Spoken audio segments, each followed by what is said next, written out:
പല്ല് തേക്കാൻ ശുപാർശ ചെയ്യുന്ന സമയം എത്രയാണ്? ഉത്തരം 2 മിനിറ്റ്. കേരളത്തിലെ ആദ്യത്തെ മെഡിക്കൽ കോളേജ് സ്ഥാപിതമായത് ഏത് ജില്ലയിലാണ്? ഉത്തരം തിരുവനന്തപുരം. കേരളത്തിൽ ഏറ്റവും കൂടുതൽ നാളികേരം ഉൽപ്പാദിപ്പിക്കുന്ന ജില്ല ഏതാണ്? ഉത്തരം കോഴിക്കോട്.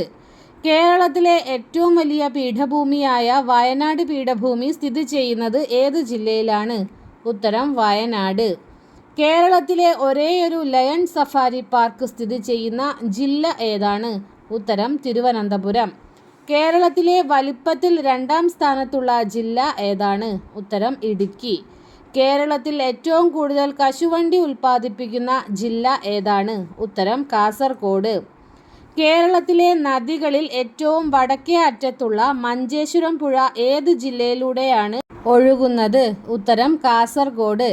കേരളത്തിൽ ഏറ്റവും കൂടുതൽ കടൽത്തീരമുള്ള 2ാമത്തെ ജില്ല ഏതാണ്? ഉത്തരം മലപ്പുറം. കേന്ദ്ര തോട്ടവിള ഗവേഷണ കേന്ദ്രം അഥവാ CPCRI സ്ഥിതി ചെയ്യുന്ന ജില്ല ഏത്? ഉത്തരം കാസർഗോഡ്.